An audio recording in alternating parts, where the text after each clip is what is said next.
مرحبا. سلام، زما نوم عمر دی. زه نن تاسو ته یوه موضوع روښانوم چې په جرمني کې ډیره مهمه ده او هغه د تایید شوو سندونو کاپي ده. غواړم تاسو ته وښیم چې دا کاپیانې څه دي او چیرته یې تاییدولی شو.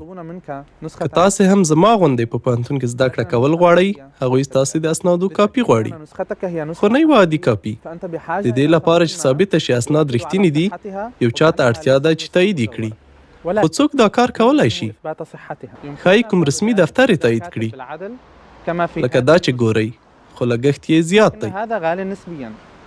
په ارزانه بیه قانوني تایید په لاندې عامه دفترونو کې کیږي. لومړی ښاروالي یا بورګرامت، هلته باید له مخکې وخت واخلئ. دوهم د ځینو کلیساو په رسمي څانګو کې، خو ټولې کلیساوې دا څانګې نه لري. او دریم د بیمې په دفترونو او شپرکسب بانک کې.